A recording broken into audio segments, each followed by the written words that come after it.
One is from you. Yes, I type it in the memo. Okay, now it looks like we're live. Okay. On here. Let's see. All right. Okay. There we go. We're working with some Kool-Aid. Yes, indeed. And then I pin my stuff down here. Nice.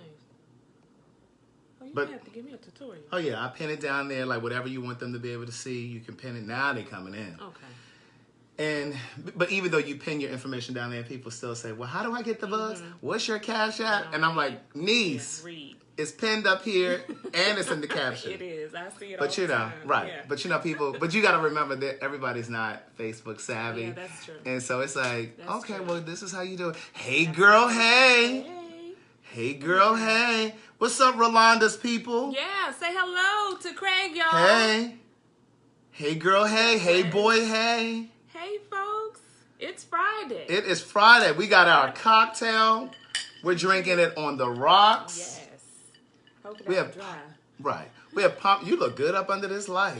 Yes, it's giving it to me, right? Girl, I know you post your age all the place, All the every time. place. I'm So I put that in our little intro. You did.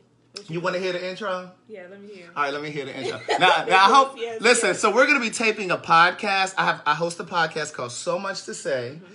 It is free. My people know this already, but it's a podcast called So Much to Say, and it is free. It's available in Apple Podcasts, SoundCloud, Spotify, Google Play, Stitcher, wherever you can listen to a podcast, YouTube as well. They say, "Hey, pretty lady, Hey. this is Rolanda." So I'm gonna let you hear the intro, and but Rolanda is girl. That's that good black. Girl, I know you just had a birthday. You 51 or 52? 51, honey. 51. That's what I said on the intro. Okay, so listen. We're taping a podcast. So I'm going to let you guys hear the intro. And then we're going to have our conversation. I'll tell you what the conversation is about once you hear the intro, because I'm going to record that too. Okay. All right? Good day, thinkers, thought leaders, progressives, and dreamers. I'm Craig the Writer Stewart, and this is So Much to Say. These are my thoughts in my voice on black shit, white shit, gay shit, and everything in between. Today, we are talking about dating from a gay male perspective and a woman's perspective. Okay. What are the similarities? What are the differences? Because I've always believed that there's an intrinsic connection, an intrinsic bond between gay men and women. And I believe that connection has more to do with the common denominator, and that is dating men. I think that's the common bond that we share. We share similar heartaches, similar disappointments, similar regrets, and I believe that's the unspoken connection. And so I have my friend Rolanda here to discuss her experience with dating in 2018, being a divorcee, being a very, very youthful and beautiful woman. She just, I believe, hit 51 years old, but just listen in. I nailed it. Personal work for me. And then the intro music comes in. I was called to tell my story, use my voice, be a voice for. Hey girl, hey. To speak to and for a community of people that's been. Girl, we need a little snack. Girl, I got vegan food over here. Oh, I'm with that. I'm with it. Let me see what I got over here. I might have a little vittle. I think I have some hummus. I can do that. We're on the same page, so. Yeah. You stop eating meat? No, I'm eating a little bit. Okay. Yeah, but I can do vegetables. Really? I like that intro. Thank you. That's very Okay, so let's see if we can get us a little vittle first. Okay. I just ate, so I ain't really hungry. Snacks. Are you hungry? No, I'm not hungry, but snacks. Okay. Yeah. Because I just had a little Thai food. You made it? No, girl. No. I went over here to the Thai restaurant around the corner. Oh, really? Yes. So you know where all the low. How long you been over here? 3 years. Okay, December so will be you know, so December will be 3 years. I want you to try this. One of my followers, one of my friends, one of my Facebook friends, she sent these to me.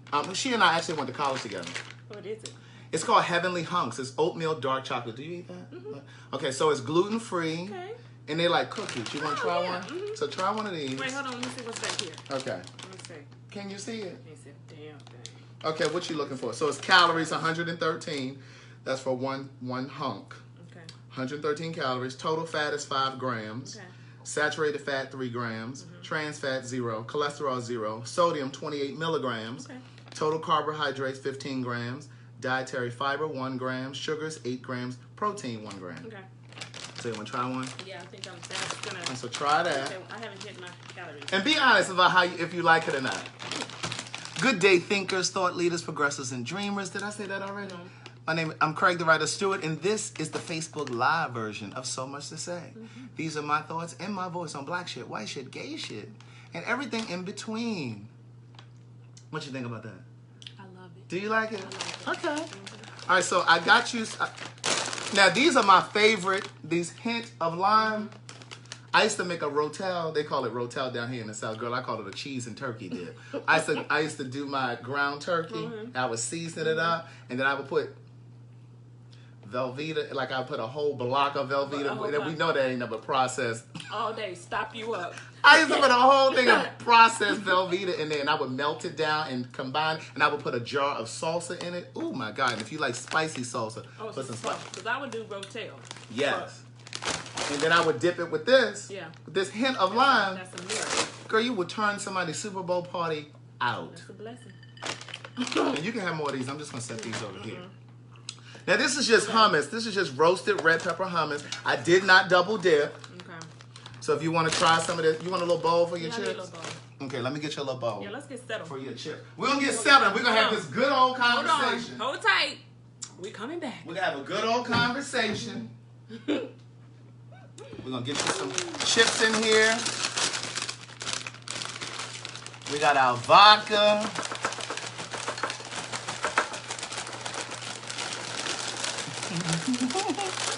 Girl, reach in there and get them. All right.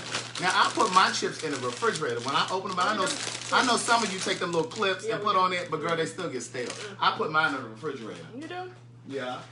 And you don't have to worry about sealing them up. Well, we used to do that when we lived in the hood, so the rats and the roaches wouldn't get to it. But hey. Oh. But I just put mine in the pantry. So this is for you because I don't need no little victual. Okay. All right, so we ready? All right, we ready. All right, so listen, I really wanted to have a conversation. I wanted to have a very thoughtful and comprehensive conversation about dating. Okay.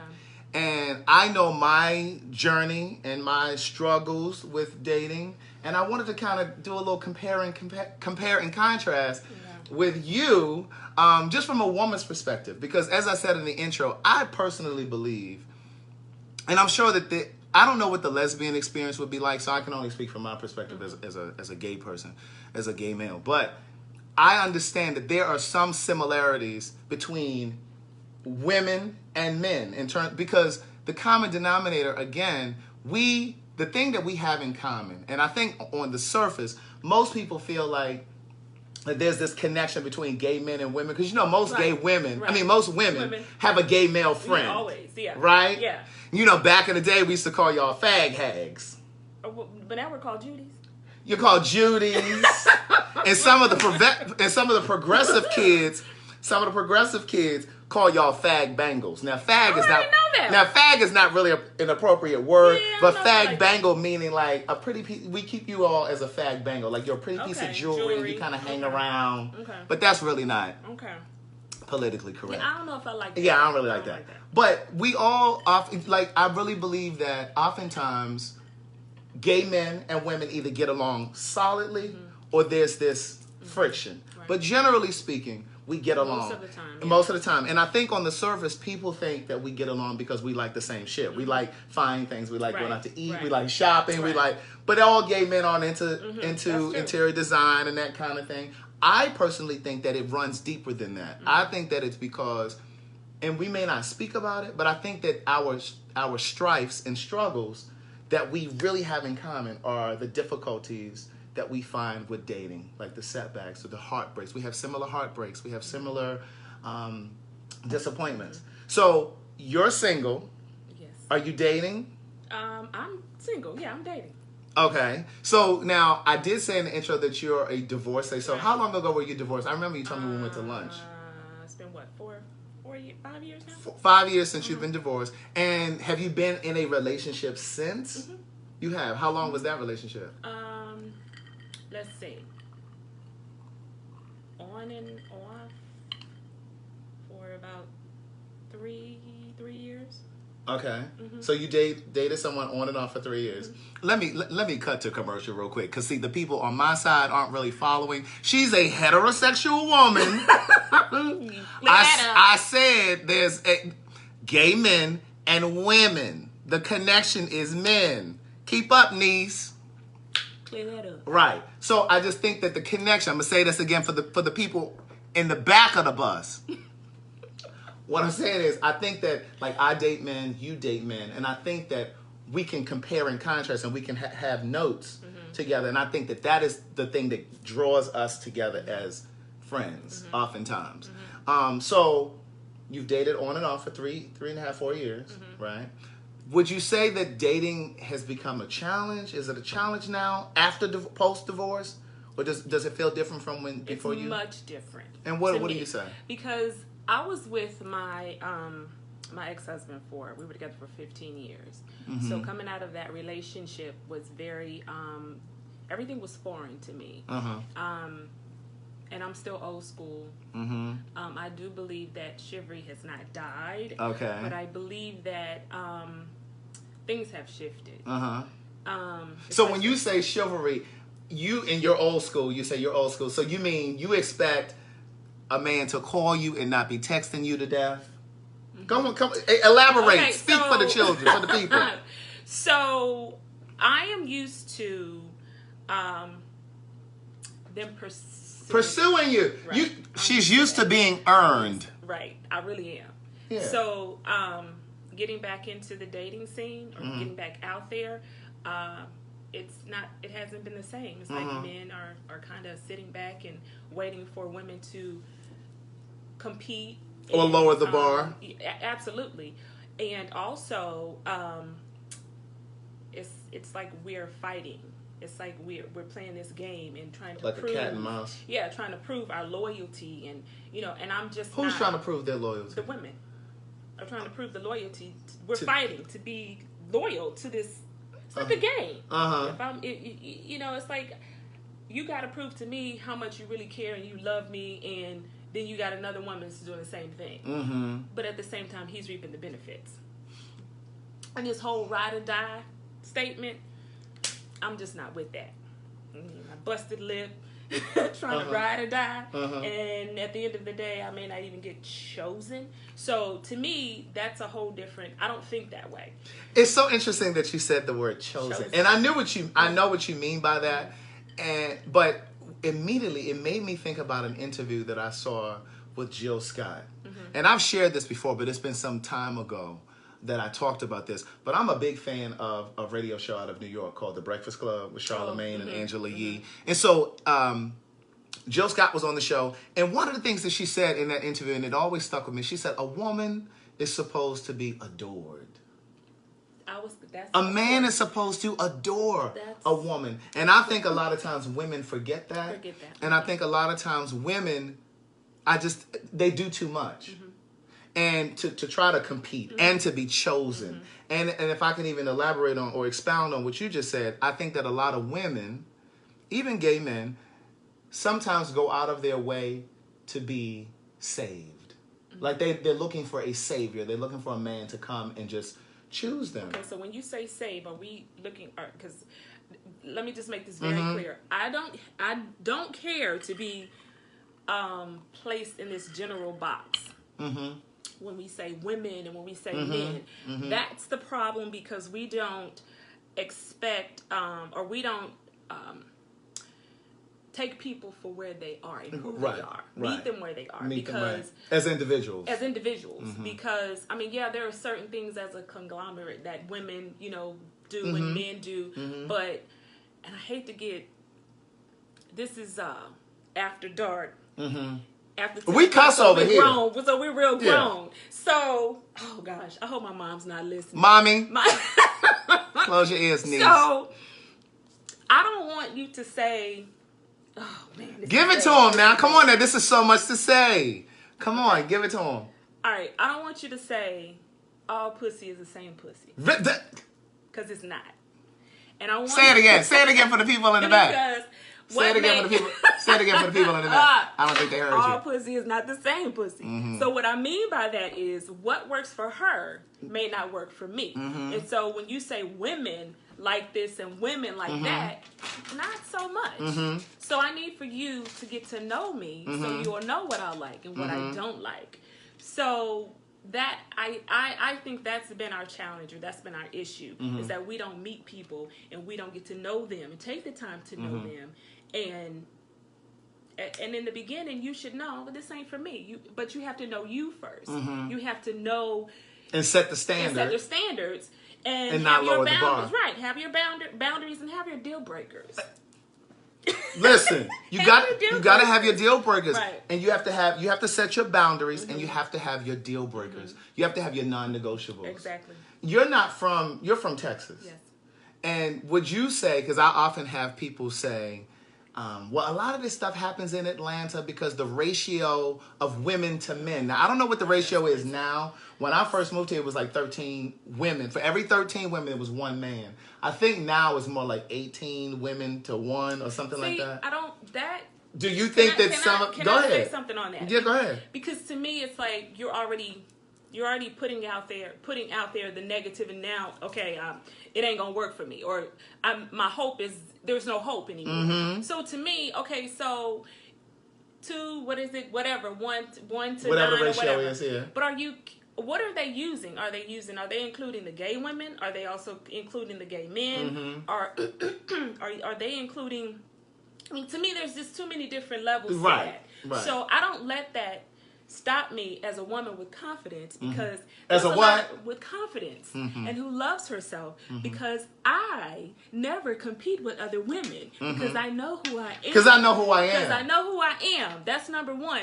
But you'll never, I don't care how many women are out there, you'll never find a lady. That's hard to find. Well, listen, I want to know this. Do you, and I agree with that, because I've said to my people, and I say this to them in reference to everything about your finances, it's really about your perspective. Mm-hmm. I personally believe, and I believe for some time, your thoughts create your destiny. Yeah.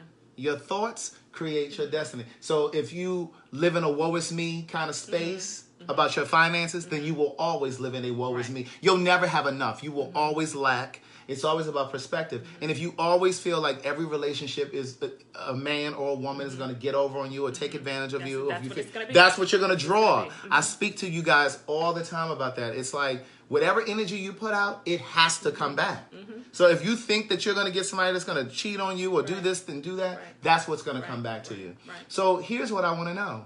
Do you think that sometimes women do too much to prove to men that they are ride or die? And the reason I ask that is because I have a friend who shall remain nameless, and I love her to death. She's a really good friend of mine. She's not one of my easy friends per se. You know how you have easy friends and you have difficult friends? Well, she's one of my difficult friends. Like, she's one of those friends that I know that I have to really weigh her personality mm-hmm. against other people. Like if I'm having people over or something, like because she's one of those people where you're either going to really like her or you're really not. Okay. But she's a really, really thoughtful person. She's a considerate person. And I know she craves to be in a relationship, right? And she has some really difficult relationships at some point. And that was kind of like the backdrop of mm-hmm. our friendship. Get over it a little bit. And so I've always said to her, like, for example, like say, for instance, it's August, what is today? October 5th. Mm-hmm. So let's say she meet a guy today. And let's say his birthday is November 3rd. Okay. I was about to say, she all at the Saks Fifth Avenue. Good, correct. She all at the Saks Fifth Avenue buying cufflinks and, she inviting his friends over and she cooking for them because I believe she has this insatiable desire to try to prove to him that she is the ride or die. She's the woman that's trying to get in with his sister and his mother. Oh, wow. And one of the things that I said to her, and I say to women all the time, if you're dating a man and his mother and his sisters don't like you, if he's into you, he can convince them to change the way that they feel and see about you. Right. But if he's not into you and his sister and his mother, they adore you, there's nothing they can do to turn him around. So true. And I used to tell her this all the time, girl, you're doing too much. Right. And it's like, again, going back to what I said a moment ago, women should be adored. And I posted something the other day on my Facebook. I said, give him a chance to call. I don't even know where that thought came from. I just posted it. I said, give him a chance to call. Because I think sometimes people call too much. You don't ever give a person a chance to call you, to show their interest, to put the effort forward. And I just personally believe that the only way to communicate your interest is to show effort. Effort is the only way to communicate interest. Yes. If he's not calling you, if he's not trying to take you out, he's not interested. So I agree. So you do think that there are women that do too much, too soon? Too soon, yes. So everything, you said that everything always, the answer always comes back to you. And it took me a long time to finally get that. When I started loving myself because of, I used to be that way, put everything and everybody before me. Women usually do that. They put themselves last on the list. Right, but where did that get you? So I had a come to Jesus moment once I started approaching 50, that if I don't love me, no one else is going to love me. And I know that people say that a lot, but it kind of hits on deaf ears. But until you really, really get that, that's when things will start being drawn to you. I don't know if that's a correct way of saying that, but people love being around energy, and happy people, and people that can bring. You know what I mean? Yes, I do. So, and since I've changed my mindset and started putting the whole I love myself, and I do, and I genuinely, it wasn't effort. It was so effortless for me to do that, because I started caring about myself, my image, and what I ate, and the people I hung around, and the things that were being filtered in my head. I made an effort to do that, but it was effort. It was effortless for me to do those things and to put it out there. Put it out there. And speaking of energy, that's a really good point. Speaking of energy, I really personally believe, and I talk to you guys about energy all the time, I really personally believe that this is one of the things that I had to learn about my energy. And I say this, and I want you to hear what I'm saying, so don't get lost in what I'm saying and thinking, oh, he's trying to be cocky. Don't get lost, because here's a message for you. I've always known that I've had really good energy. And when I say I've had really good energy, I mean I draw people to me. Yeah, exactly. Like, I draw people to me. Like, I can go into a Walmart and people will just start talking to me. Like, I just have that kind of... a stranger. Yeah, right. And I just have this kind of energy. And when it comes to dating, I had to understand that that's the kind of power my energy had. Because I would draw men to me who were interested in me, who I thought were interested in me. But they weren't interested in me. They were drawn to my energy. And I had to learn how to separate those who were drawn to my energy to those who really wanted me. And that's important. That's really important. And then keeping with this thing about energy, I've been single now for 7 years. I'm dating now, but I have been single for over, in fact, in February, it'll be 8 years. Oh, wow. The first 2 years, I was decidedly single. I wanted to be single for those first 2 years. And then it became, I'm really, really focused on this book tour that I'm on and focusing on that. And then it became fear of getting into something. I was afraid to get into something. And because I kind of had that, I was in that headspace of, I don't want this kind of person drawn to me. I don't want that.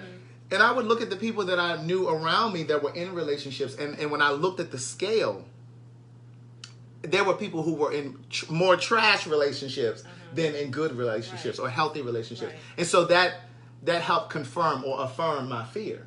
But what I will say about energy also is once I got my chi, my energy together, I realized that part of the reason that I was single for 7 years is because I had all of this good energy inside of me, that I was repelling the bullshit, that I was repelling certain... So when you have good energy, part of the penalty of being a person of substance and quality sometimes means you'll be single a little longer. Time. But it's okay. And it's okay. It's okay because I think, again, we've been conditioned. Yes. to think that we have to be in a relationship, and if you're at not, all times, at all times, and if you're not, something's wrong with you. I mean, when we talk about gender, we tend to turn our face to men that either haven't been married or have no children. You know, we have these rules. We have these rules, right? And see, and that's what I wanted to get into that too, because see, there's a difference between having rules and having boundaries. Those are completely different things, and that's something that I'm writing in my 4th book. And I know you guys keep saying, "But when is 4th book coming?" But that's something that I'm writing in my 4th book, because there is a distinction between having boundaries and having rules. Boundaries are, I can't deal with someone who's addicted to drugs. Right. Physical. That's a deal breaker. Right. Those are deal breakers. Those are boundaries. Right. I can't deal with someone that is verbally abusive or physically abusive. Those are deal breakers. Those are boundaries. Rules are completely different. Oh, I can't date a man who has no degree. Right. I can't date a man who's not 6 feet tall. Right, yeah. Those are rules. Rules will keep you single. Yeah. It's okay to have boundaries, but it's the rules that will keep you single. And realistic rules. Absolutely. The stuff that you're putting in place. Yes. Rules, do you also have those? That's what I'm gonna say. You got these rules, and you ain't even meeting the credit. Your credit jacket. He got to have an 800 credit score. He has to drive this, and he's right. But really, do you have that? Right. You talking about the 800 credit score? You walk right here with a 475. That's horrible. And even if you ain't paying, and even if you do have what you're requiring, some of it is just, you kind of have to really look at. You have to be flexible, and one of the things that I've learned is that you have to be willing to move wherever the universe, wherever the wind will blow you. You know what I mean? Because love will never come packaged the way you anticipate it. Right. And I learned that was confirmed for me in this television show that I watch now. Did you ever watch Love Is? It's on hiatus. You told me about that. Oh my God, you gotta watch Love Is. I did watch it, maybe the first 3. I didn't finish it. Okay. Because if you remember in the series, she met this guy right after she was sitting in a meeting with her coworkers saying, I cannot date a man who doesn't have a degree, who doesn't do this. And then she fell in love with this man. Total opposite. But she didn't learn that he was at a deficit until after she made this connection with him. You know, and I think that, again, when we have these rules, that's the stuff that can kind of cause you to lose or miss out on a good thing. Right. I wanted you to expound more on when you said you had to learn to love yourself. What does that mean? Because everybody says, I had to learn how to love myself. But what does that mean? Because some of you think that loving yourself means, I take myself to get my hair done or get my nails done every 2 weeks. That's not really loving yourself. I think you have to, it's different for different people. Yeah. For me, I was on a mission because I wanted to find out what role did I play in my relationships not working. Oh. Because listen, we've all been someone's disappointment at some point. Well, but you have to come to that. It takes you to be grown. You got to be grown. Because it ain't everybody else all the time. No, it's not. So if you continue to get the same results, you got to look at yourself. So I needed to find out why things weren't working in terms of a relationship, or just after my divorce, I just literally shut down for about 2 weeks and just started writing. And what did you write down? What the questions were, I wanted to be in a relationship again, but I needed to fix the shit first. Whatever my problems were, I needed to find out what the core reasons were. Yeah. And once I did that, then I just started pulling back the layers and getting real authentic. Yeah. And being able to look at myself in the mirror for who I am, accepting all of my flaws and loving all of it. Even if I procrastinated, I had to love that shit too.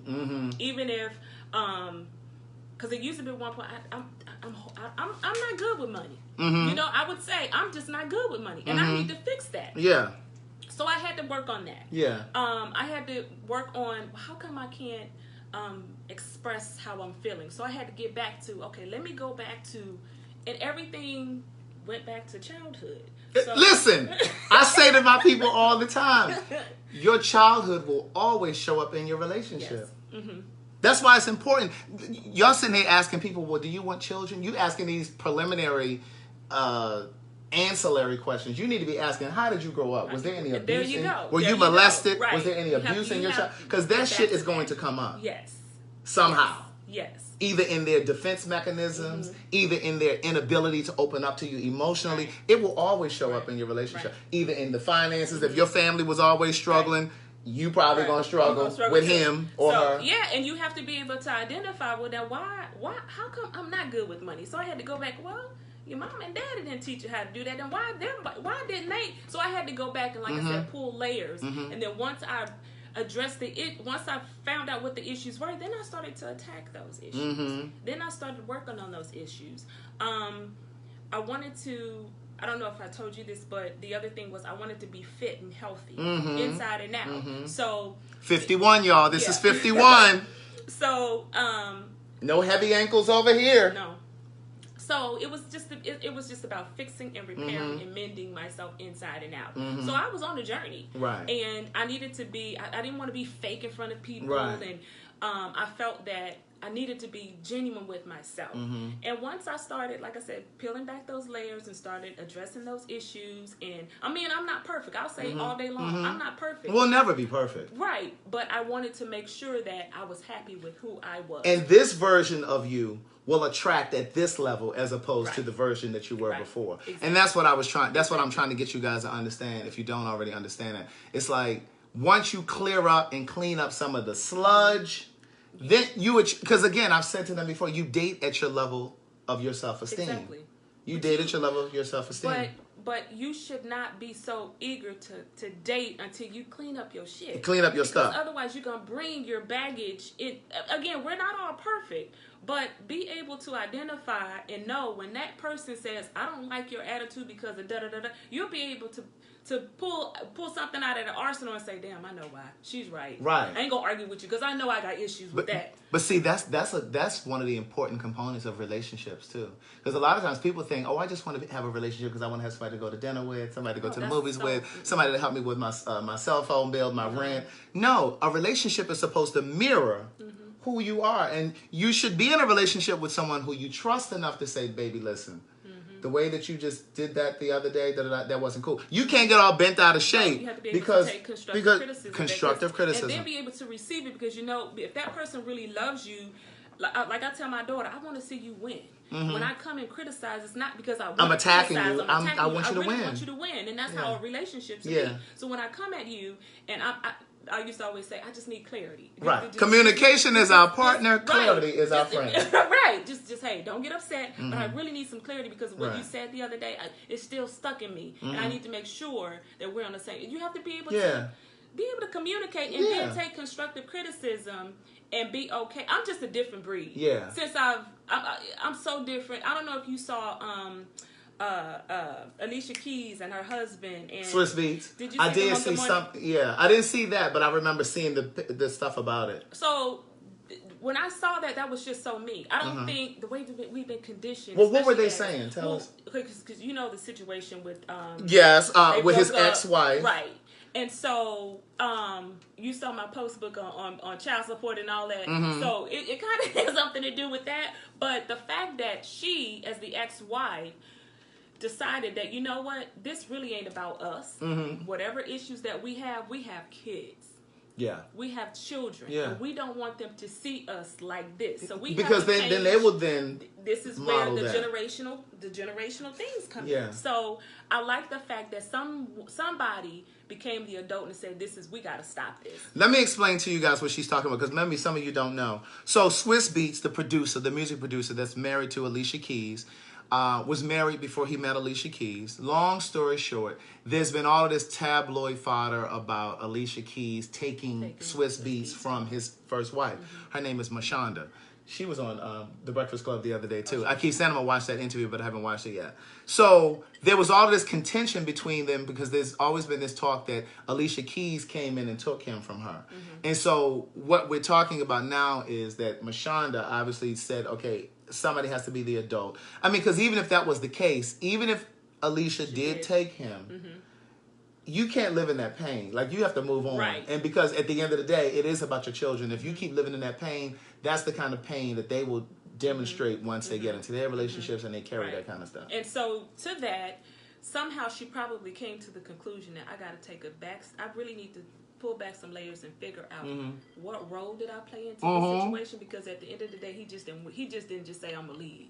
They had issues. Right. So that's where, and this is a whole nother topic with women, just totally disrespecting each other. We have to address that issue too. But it gets back to, now, why am I pissed off at this lady? You know what I'm saying? When we have a man who's in between us, like, we have to be, somebody has to be an adult. So my point was, that's how I think, because I want to we got to resolve some issues. Right. It's always with me. Okay. We got problems, but what is the solution? And something you said earlier, I wanted to go back to that. When you said, when your marriage ended, you said, okay, now why did this end? I need to write down why this ended and da-da-da-da. So what I wanted to ask you was, do you think, because I do believe that for every experience that we have, there's always a lesson. Everything there's a lesson for every single thing that we experience. It all happens when and as it should. But with that being said, you said you wrote down things about yourself that you didn't like, things that you needed to improve on and grow. Listening to that, it kind of sounds as if you would think that, or you're saying that it ended because I'm flawed, which we all are flawed, and he's flawed. But what if it ended because it was just time for it to end? Suppose it was only supposed to be 12 years. Was it 12 years? We were together for 15. 15 years. So suppose it was only supposed to be for 15 years. Suppose it had nothing to do about you needing to write down this or write that. I think that everything is designed to grow us, for sure. Right. But what if it was just, how much is that about you needing to grow, and it was just the universe saying, okay, y'all had a great run, niece. Y'all had 15 years. There are 7 billion people in the world. You had 15 years with him. It's time for you to go over here and for him to go over there. Do you think that sometimes it's that? It could be. It could be. Because that's the thing that I try to understand. Like I said, I have been in a relationship for a while.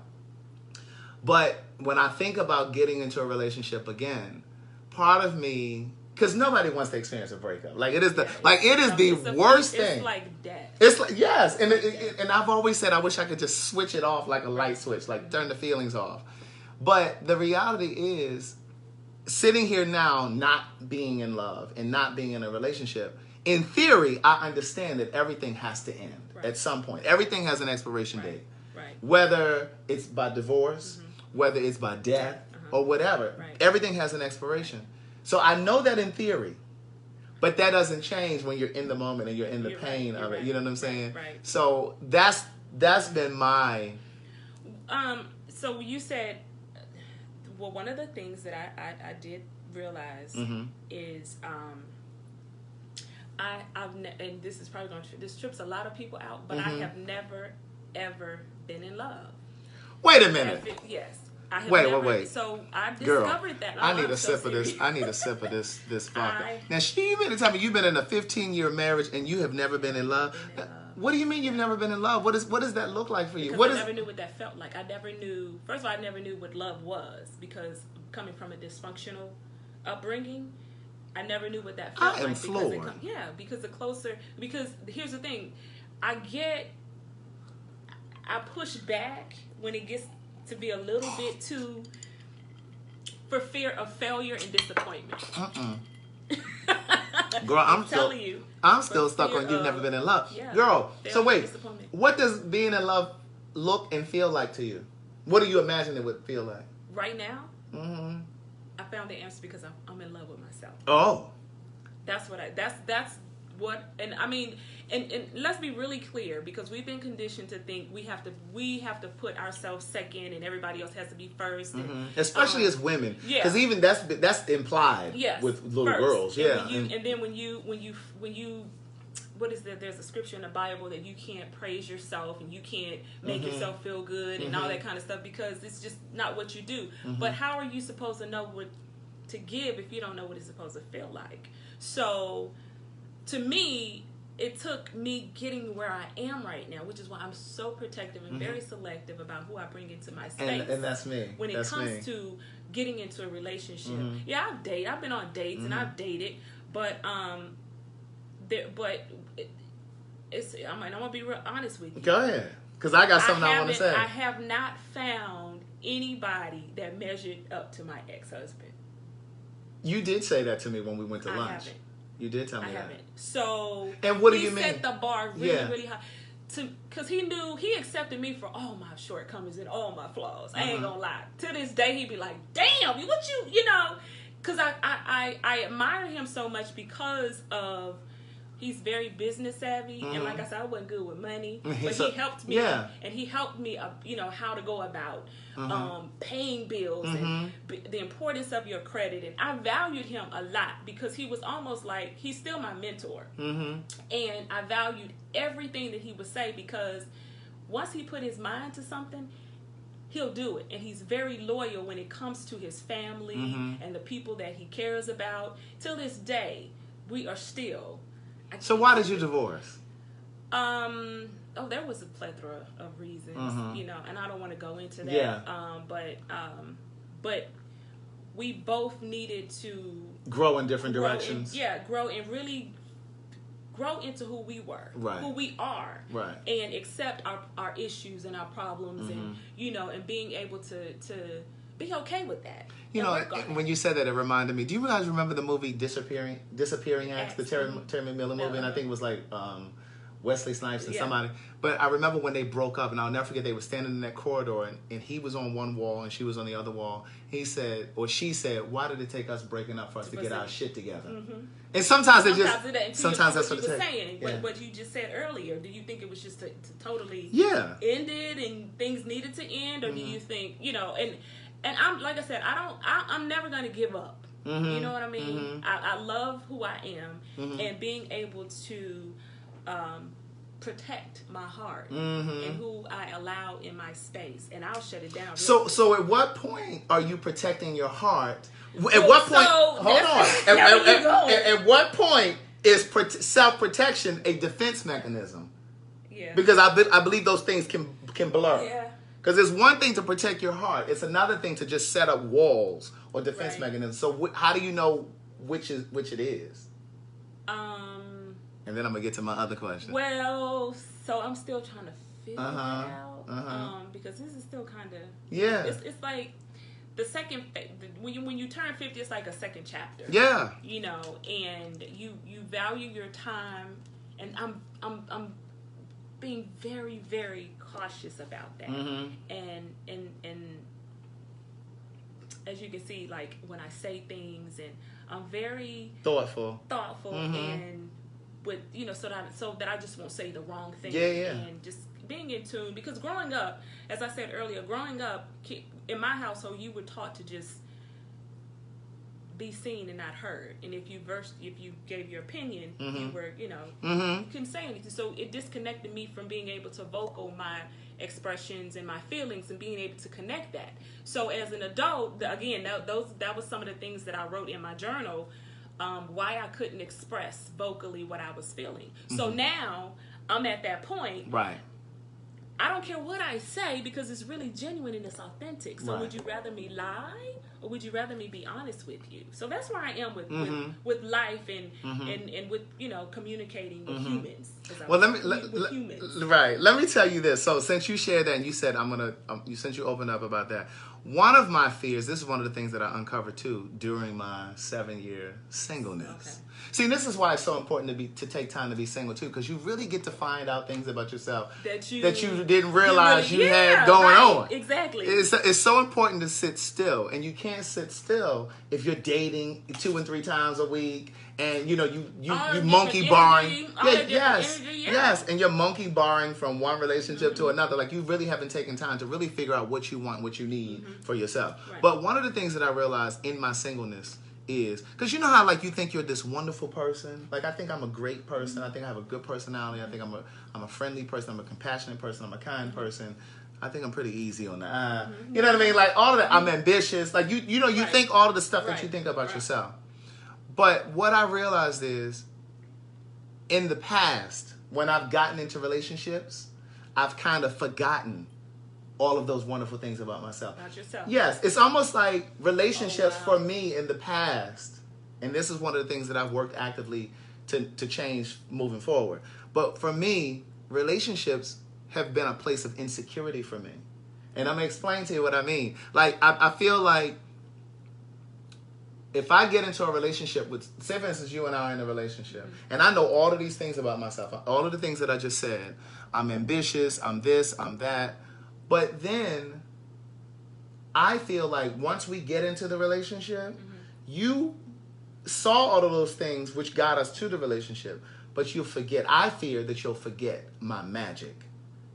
I fear that you'll forget why I'm such a great cat. You understand what I'm saying? So that's why that's a fear for me. That's an insecurity. That's why I said I'm very protective, because for fear of disappointment, right? And I'm going to disappoint you. Yes, I'm afraid that you. This is what I'm trying to say. One day you'll turn around and say, "You're not really what I want. You're not. You're not as great as I thought you were." Right? Exactly. So that's my fear. That's one of my fears. Exactly. For fear, yes, fear of failure and fear of disappointment. That has always been. Yeah. Because even though, because you're this Virgo. I'm a Virgo, so everything has to be. Yeah, you know what I mean. So everything has to be.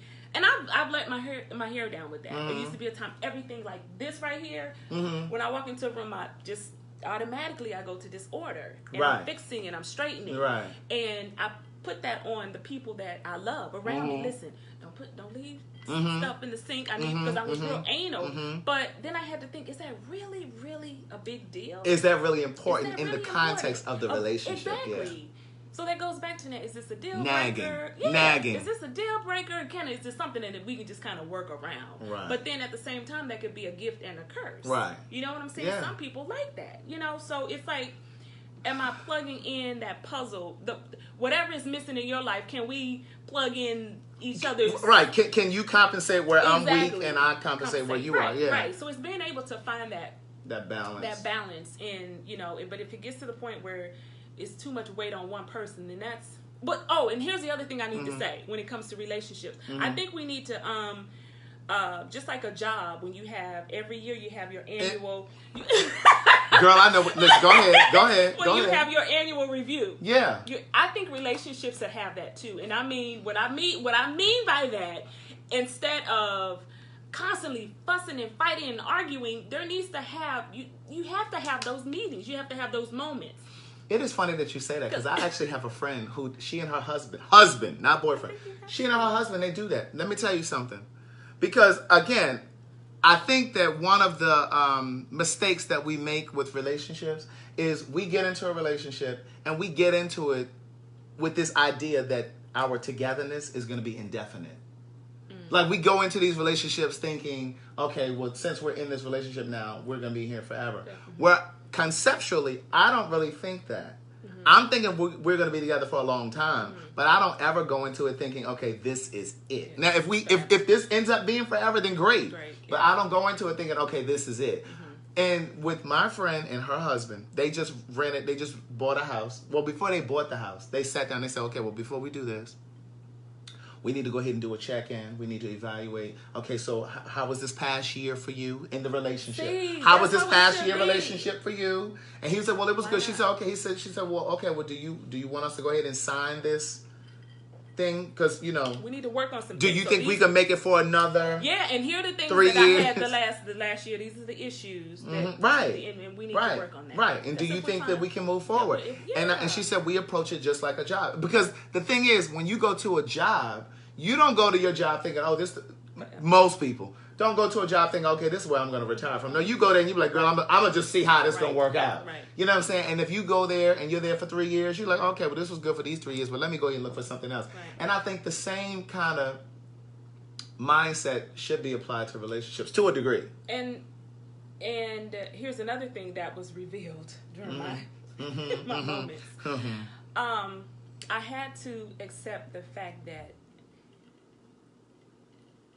whoever I am involved with, they grew up in a different home, so they were taught different. We come to the experience with different, the way we were, our upbringings, our cultures, our experiences. So we have to meet people where they are. Yeah. So for me to expect for you to do things a certain way, and you should have done this, and why weren't you considerate? Well.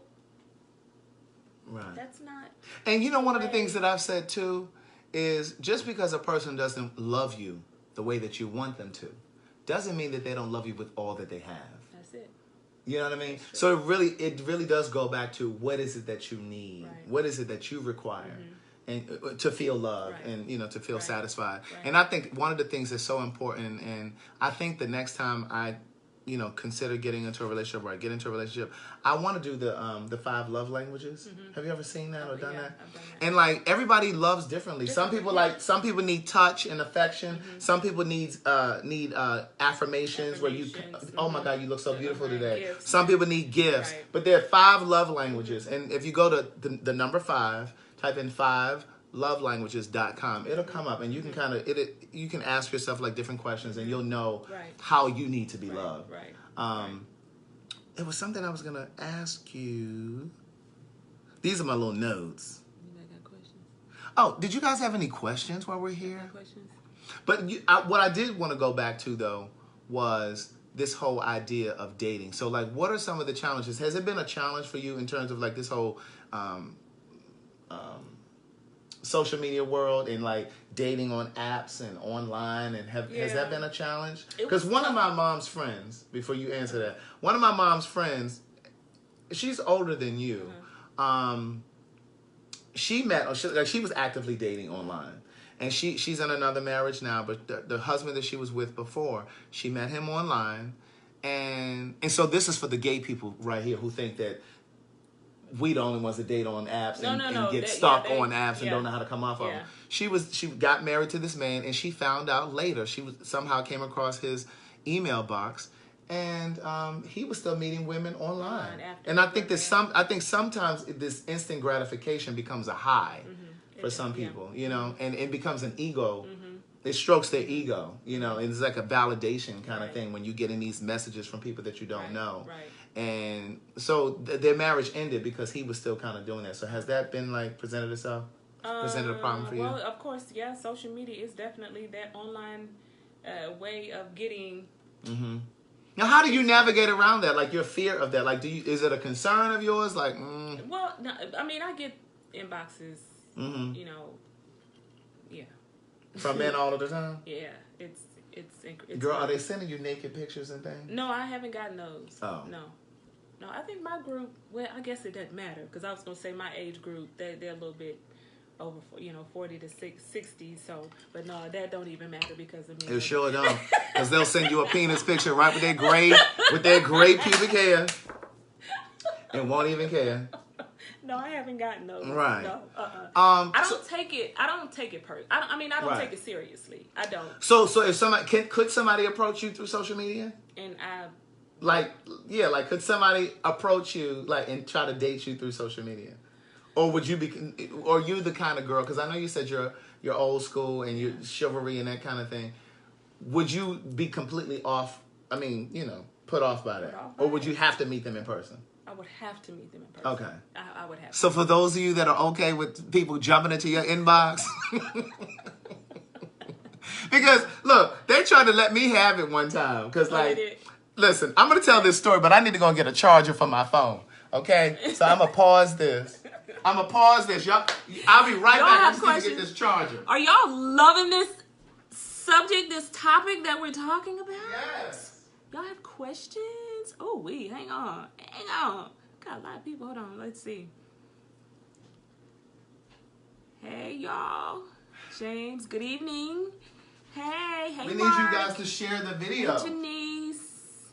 Share the video, please. Hey, Mona. Let's see. 50 is the new 30. No, it is not. 50 is the new 50. Oh. No, we're not going to do anything when it comes to new. I don't ever want to go back there. I have said that. I'm I have said that before, because I'm always telling my age, and I've always said, I don't want to go back to my 20s or anything like that. Now, if I could take the wisdom. That's what I'm saying. But I would never want to, if I couldn't take the wisdom and everything that I've learned, I don't want to go back there. No, we're redefining 50. Hello. Hey, Mona. Hey, y'all. Hey, Lisa. Hey, Auntie. Let's see. Me too. I like my chips cold. Yes, please share the video. Thank you guys for sharing the video. Relationships looking for unconditional love. I should have tagged you in this video. You should have. I'm so busy trying to tag the information about the books. and the podcast. Ro left me because I didn't shut the car door behind her. Really? He's so stupid. Did y'all used to date? Hell no. Oh. Hell no. Did you need a refresher or are you okay? No, I'm good. Okay, hey Mona. Yep, a hug of a yes in a marriage. I don't like that. Okay, we're gonna start again? Ready. Okay, so they tried to let me have it one time, picking up what you were saying about somebody trying to slide in your inbox. Now, I can't say that I'm completely closed to it, but I'm not necessarily open to it either. Now, what I'll say is there's never been somebody that slid in my messages, either like in Facebook or Instagram or somewhere, where I really took them seriously and like met them and because. So I normally use social media for business. Me too. I've actually gotten a lot of my clients through social media. However, I have to be careful because, being a realtor and being a woman and, we have to be careful about that. Yeah. So, I shared this story one time about I was out one night with a couple friends and we were out having a drink and, eating some food and whatever. And so this guy the next day messaged me on Facebook and was like, hey, I saw you last night at such and such. I had on a yellow shirt. I mean, he goes into describing what he had on. I had on a yellow shirt. You and I made eye contact a couple times. I'm like, Negro. It was about 300 people in there. I probably looked at 57 people in the eye. And so he was just like, we made eye contact. And, I just wanted to, get to know you. And I would say, hey there. I was very cordial. I was like, hey there. I said, how you doing? I would say, yeah, I was there last night. I was just like, so I'm not really sure how this works. I said, so this is what I typed back. You said, I'm not sure how this works. I said, I'm not really sure how this works. I said, because you and I were in the same room, breathing the same air. And you waited 17 hours to send me a message through Facebook as opposed to just coming over and saying, hey, how you doing? I said, because I don't remember seeing you. And I'm like, that's what I would have done. And see, for me, I feel like had I entertained that and gone along with that, for me, I felt like that would have been me lowering the bar. Yeah. Why do I need to lower the bar for you? For you to jump over? Right. Because if you can't rise up to the occasion. Right. Well, first of all, like you said, he should have approached you at that particular time instead of... And then people were like, well, Craig, he may have been shy. And I said, first of all, he knew enough to find me on Facebook. He like he you then. He at least knew my name because he found me on Facebook and sent me an inbox message. But I just feel like, and people were like, well, you should have, maybe he was shy. You did say you were with your friends. Okay, Ann. Because see, what that says to me is maybe you have communication issues. Right. So if you can't come up to me in person, like, what is that going to look like? How is that going to translate in a relationship? But moreover, it's like, if you were maybe shy, you could have sent a drink over. Right. I've done that. Right. And then when they look, you go like this. And then that's your ice. Yeah. That's your icebreaker. That's grown up stuff. That's good grown. Emotional maturity. Emotional maturity. Right. Well, like I said, I'm very. I have to be very careful about that. I mean, again, folks. Do I need to be in here? Facebook is definitely has turned into a dating site. And but the group, the people that since this algorithm, I keep seeing the same people over and over and over again. But I have, let me knock on wood, but I have a good quality of people that follow me. So, but no, I don't think I would. Let me ask you this. Let's go a little deeper. Do you feel like are you open to dating outside of your race? Today, don't ask me that. I'm not. Okay. Don't ask me that today. So you want a black man? Yes. Okay, there's nothing wrong with that. There's nothing wrong with that. Okay, so that's a perfect segue to my question. So do you think that it will be a challenge finding all that you want? Yeah. Yes. Because you narrow it down to I have just black men? You do? Because at 50, 51, Oh, I hope don't nobody get mad when I Go ahead, say it. Speak your piece. It's a challenge to find someone that mirrors me physically after a certain age. Break it down. Break it down. Because, let me help you. This is what you're saying. What I hear you saying is, you want a man, a black man, who's in your age range, who has also taken care of his body. He is not all bloated. There you go. Angina. Yeah. Stress. Yeah, I don't. Listen. I don't want to. I don't want to be a nurse. I don't.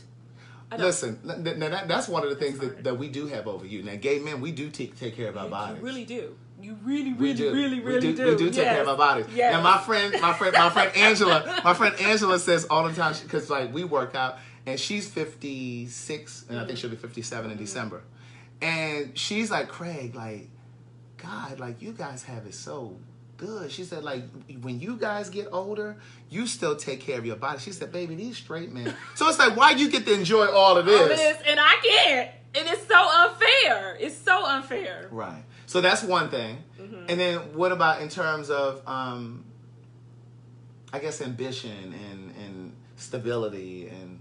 Yeah, that's, I haven't had any problem with that. Right. I mean, at this point, it's, I don't want to say the downslope, but you pretty much have to be stable. Mm-hmm. And to me, well-traveled, just have a broad perspective of life. Now, what about in terms of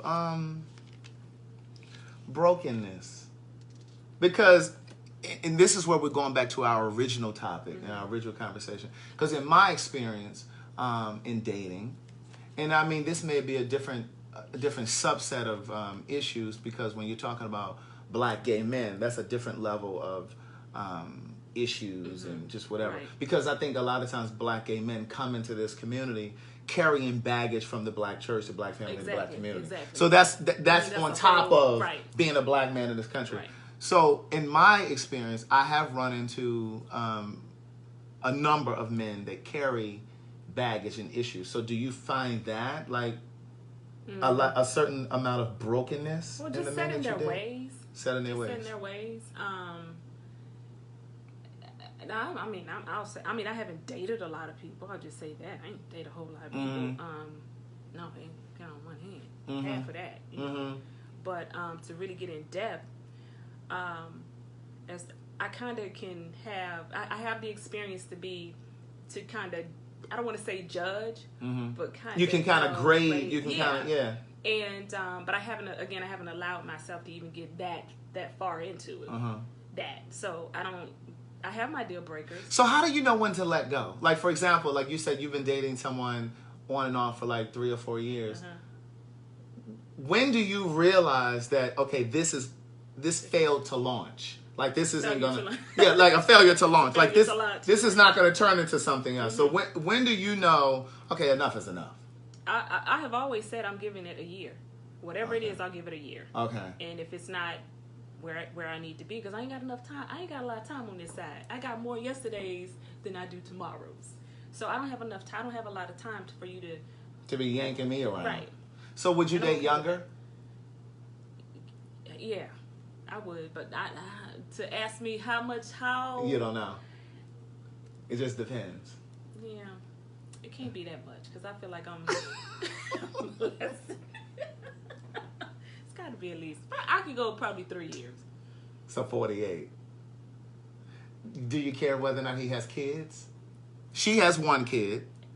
Yeah. And your daughter is a teenager, right? My daughter is 28. 28. Good and grown. Right. Okay, so can he have kids? That was one of my deal breakers too. It used to be one of your deal breakers. See, that goes back to what I was saying earlier. That's a rule. That's a rule. That should be. When I say kids, they had to be at a certain age. A rule. That was a rule. See, the rule is what the rules will keep you single. Yeah, sure will. Because you start to grade people on things that really, because I've had people like I went to college with there's a girl that I went to college with. She went to college, and these were her words. I went to college for the express purpose of finding my husband. Today, she's still single. But she said to me in a conversation one time that she would never date a guy who didn't have a degree. And I said, now that's the dumbest shit I've ever heard.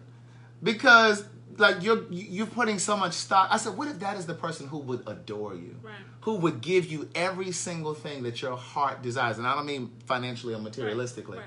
I mean, he would just love you without condition.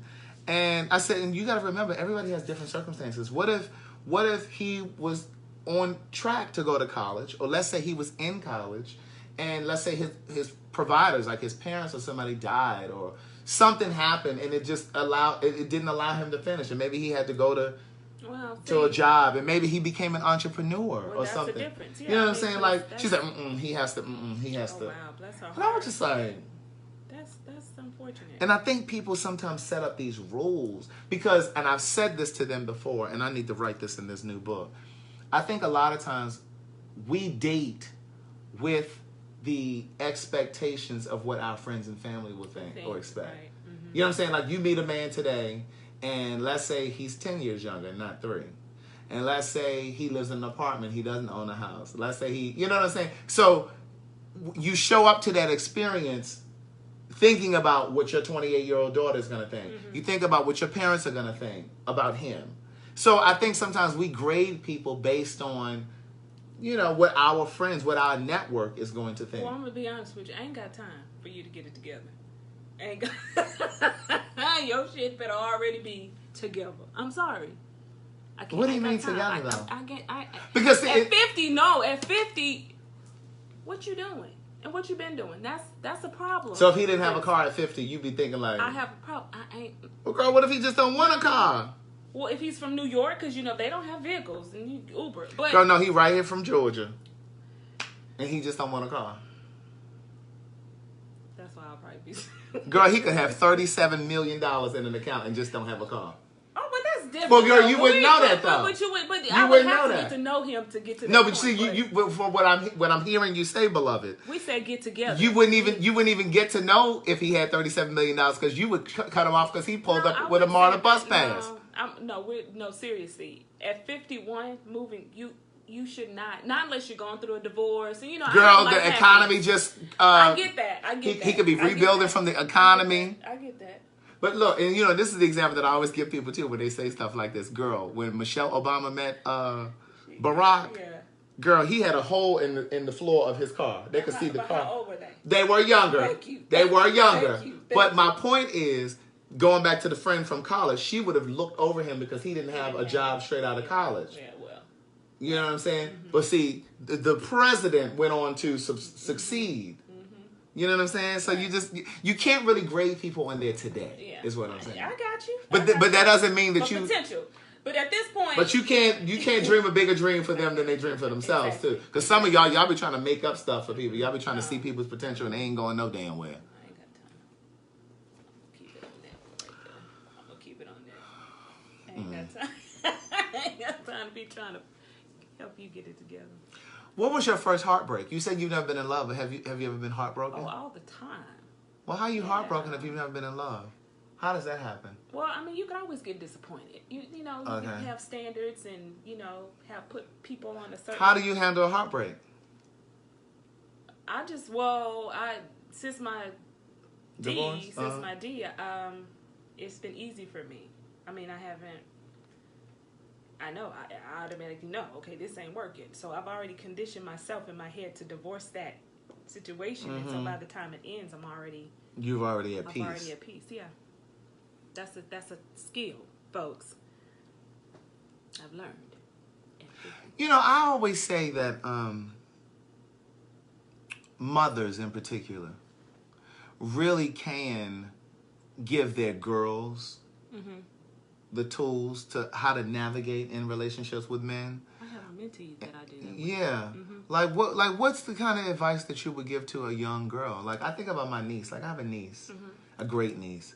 And I think about, like, as she's starting to get, like, she's 13, like, as she's starting to get older, like, I'm thinking, like, what kind of advice can I give her? Because I've seen women collapse at the face of a breakup. You know what I mean? Like, some women just... Well, you know why? It's because they probably don't have a father in their lives. If you, the first man in your life is always going to be that father. The first man that you love. Yeah. And that's where it started. And that's why I say I've never been in love because of the crisis that I've gone through with my father. Took advantage of that situation. So immediately I cut that off. But I think that's where it starts. So I think men have to be involved with their daughters. That's where it starts. And then the mother, that's where you build on that. You know what I'm saying? I just think that and not to put more responsibility on women, because I think women carry so much. Carry a lot. But I really do think, I think that about women with their little girls, that they are really in the position to really kind of give them the tools. Right. But I also think that women, and this is the first quote in my third book, the book of quotes, women are single mothers, and not even just single mothers, but single mothers are in the unique position. What's the quote? Wait a minute, it's this cocktail. Single mothers are in the unique position of raising their boys to become the men they could never find. Faithful, committed, and loyal. Like, women can really instill that in their male children of how to become this different kind of species of man. They really can. Even if they share it with them, the kind of disappointments and heartbreaks and letdowns that they've experienced with men, so that their boys can be better at that, not lead girls on, lead women on. Like, I just think that women really have the tools to do that. But I think that oftentimes those are conversations that we don't. Like you were saying, your parents didn't really teach you how to do finances. I don't think we teach our kids how to love, how to use our hearts, and that kind of thing, and how to use our emotions. And well, it goes back to, again, like I said, first thing is we've been conditioned to teach kids how to disconnect or not be truthful with their emotions and and being verbal about it. Because if you tell, growing up, if a child say, well, I'm hungry, I always use this example, but you just ate. But maybe he didn't eat all the food, but he's really hungry. But you're actually teaching him how to disconnect his feelings from what he's. You know what I'm saying? So that's the beginning of conditioning how not to verbally express how you feel. Even with a parent, if you say, I remember as a kid, I was a very finicky eater as a kid, and I was very, very thin. And my mother used to say, "Go ahead and eat that food," and I'd be like, "Well, Mom, I don't want any more. I'm full." And you have people now who will clear their plate because their parents would not allow them to get up until they were finished. People who have eating problems or they overeat now, because their parents conditioned them to eat that way. Exactly. And we don't realize that the very issues that we place on children, they're going to be adults, and they're going to have issues with their partner. And that partner is going to have to deal with some shit that you know what I mean? So that's why it's important. I value kids. I really do. And I do all that I can based on my experience to help them, avoid what they've navigate been around. Yeah, what they've been, conditioned or taught. So, to your point, as far as teaching women how to have relationships, I do instill my personal issues or my personal experiences and teach them how to do something different, how to do it different. So this is my last question. So your daughter's 28. Is she dating? No. Does she ever vent to you about her frustrations about dating? Because again, she says the bar has been lowered. The bar has been lowered. And she's been exposed to quite a bit, as and we've had this conversation, and she did say, "Mom, I'm looking for a worldly. He has to be worldly." And I'm saying, okay, well, you're 28, so he definitely has to. You want somebody, like you said, that you can mirror. She says he has to listen to NPR and he has to read. And just basic stuff. Just basic stuff. She wants a gay man.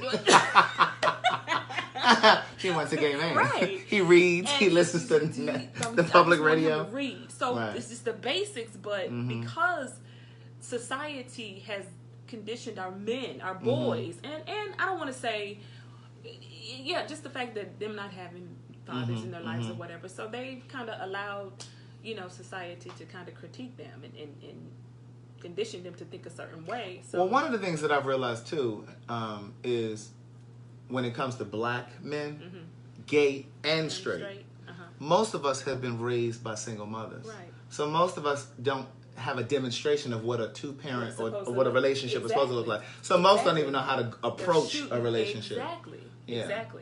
Exactly. So, and I don't know if you saw my post. Like I said, I think I told you about my post about child support. Mm-hmm. Okay, so as I said, there was a young lady who came and she wanted my opinion about whether she wanted her baby's father to be in the child's life. Mm-hmm. And and like I said, I kind of think I look at the world from a different lens than the average person or just regular people. Mm-hmm. So I told her that, she was afraid that he was going to be in and out of his life. I said, but you jumping the gun because you really don't even Mm-hmm. know. Mm-hmm. So anyway, long story short, I told her, yeah, he has to be. You're just a vessel. Yeah. You're just a vessel to carry the child. Right. But if he wants to see and want to be a part, why should you even make that decision? Mm-hmm. That shouldn't even be up Mm-hmm. for debate. But we have to get back into, we've gotten so comfortable with broken homes in our culture that we've accepted it's okay now. Mm-hmm. And what really that's the way it's going to be. But what really broke my heart is when Megan was marrying the prince, and to see her mother just there by herself. Mm-hmm. That really broke my heart because that was the image. I never even thought of that. That was the image of the black woman being alone. Being alone. Yeah. And that really broke my heart. I was happy for Megan, but that right there was the image of what we see. And I was hoping that men could see that too. I didn't even think of that. Because it's been accepted. Yeah, it's been accepted. So we gotta get women. We have to do, as I would say, do shit different. Do some different shit. Do total opposite, so we can change the narrative. So we can change something. If you want to see something different, or you want to do total opposite than the way we've been taught to do. And I've said to my female friends, you have to offer, my single female friends, you have to offer something different if you expect or want something different. Because a man is only interested if you're interesting. So you have to offer something different. That's so true. You know what I mean? Don't lower the bar, because a man will recognize that you are a standout kind of woman or man. So true. You're a standout. You're a different kind of breed. Right. Mm-hmm. Exactly. You're not going to lower the bar. He understands the challenge. He understands that he has to work for you. And that doesn't mean he's going to come right to you right away. Right. But he's going to always remember, I didn't always have my way with her or with him. You know what I'm saying? We're talking about a gay man. Yeah. Right. But true. yeah. But I think, I don't know if we're getting ready to close, but I do think I'm going to leave everybody with this. All the answers come back to you. Every answer. We have to get out of this whole narrative of I got to call my girlfriend to see what she thinks about something. And that was what I was saying a moment ago. Like, if you connect with somebody, don't worry about what the rules your friends and family are going to think of that person. Mm-hmm. Because I think most of us, we go into an experience thinking about, what are my friends going to think about him if he works at the Walmart? The answer is you know what I mean? Or whatever it is. Mm-hmm. Right. Yeah. Well, listen, thank you so much for watching if you're on Facebook Live. And thank you so much for listening. If you're listening to this podcast, we are available for free every single Monday in SoundCloud, Spotify, Apple Podcasts, Google Play, Stitcher, TuneIn, YouTube, wherever you can listen to a podcast. Go ahead and hit the subscribe button now. Go ahead and share this podcast. And thank you so very much for listening. I'm available on Facebook Live Tuesday through Friday, 9 p.m. Eastern Standard Time. And this is Rolanda. Tell them your Instagram and your Facebook. My Instagram is RoGirl. That's with two L's. And I'm also on Facebook, Rolanda Rochelle. That's ROLO and not ROLA. Mm-hmm. ROLONDA on Facebook. And again, on her Instagram is ROGIRLL. All right. And if you want to advertise on So Much to Say Podcast, shoot me an email. So Much to Say Podcast @gmail. Bye-bye. Be easy. Yes, that was good. So I ended the podcast. Love it. I'm going to edit that, and then I'll let you know when I'm going to drop it. It may be this Monday. Okay. No, I won't drop it this soon because I'm going to need them to forget about it. Even though there's people that listen to the podcast that are not on my Facebook Live. But I think I might wait a while to drop it. because sometimes you hear things later that you get later. Right. So you know what I mean? So I think I may wait a little bit before I drop the podcast. Do you have any questions? Do you guys have any questions? I ended the podcast, but if you guys have any questions, you can shoot us some questions. Yes. Yes. We got any over 40, over 50? I completely understood you, my fellow Virgo sister. Fabulous. 50 over here. Yes. Represent. What we got? Let's see. Got anybody over here for me? Yeah. Nice program. Offer something different. Yes. But the strength of the black woman is outstanding and should be celebrated. I agree. Absolutely. I thought the same. She was all alone. I'm talking about the Meghan Markle's mom. Oh, yeah. Mm-hmm. Validate her at home so she won't be easily led. Show her what to look for to discern good relationship. Talking about what you give a young girl. Okay. This was very informative. 41. Hey, where y'all from? Where you guys watching from? Where you watching from? When is your birthday, Rolanda? September 5th. September 5th. And I'm May 4th. Where you guys watching from? New Orleans. Come on, New Orleans. Come through. What is it? Oklahoma City? New York City, Brooklyn, Georgia, Chicago, Fayette County. Oh, in New Orleans. Oh, okay. Birmingham, Michigan. Palmdale, California. 49 and agree with everything said. Washington, D.C. All right. Fort Myers. Come on, Fort Myers. Hey. May 10th here. Don't forget, today is Friday. That GoFundMe is up there for the So Much to Say book tour. We got to add some new dates for 2019. But the GoFundMe is at CraigTheWriterStewart.com. Jonesboro. Hey. St. Louis, Missouri. Fort Wayne, Indiana. Dothan, Alabama. Jonesboro. Yes. Willingboro, New Jersey. California, San Diego. I'm over 50 and loving it. Yes. Stone Mountain. Come on, Stone Mountain. What does that say? Tell a date. Temptations, September 3rd. Connecticut. Maryland. Watch for my 25-year-old daughter. She loves you, Craig. I love you too. May 10th. What's up, May 10th? I'm May 4th. Awesome. 54 in Cleveland. Hey, Sylvia. But you know, somebody said love is not meant to be this complicated. I really don't think love is complicated. I think we complicate love. No, yeah. Yeah, love, we complicate relationships. Right. I talk about that in the book that I'm writing, which I still have not finished. Charlotte, Warner Robins, Georgia. Ellenwood. Thank you, Michelle Yates, Ellenwood, Washington, D.C. Thank you, Jackie Cross. Akron, Ohio, November 21st. That's where you're going? That's where, what's November? Oh, that's her birthday. Oh, okay. My husband's birthday is September 23rd. Okay. Somebody said, I agree, at our age, he must have his stuff together. We ain't got that. Thank you, Coco. Coco just sent something over here to the So Much to Say book tour, Palmetto, Georgia. Yes. So,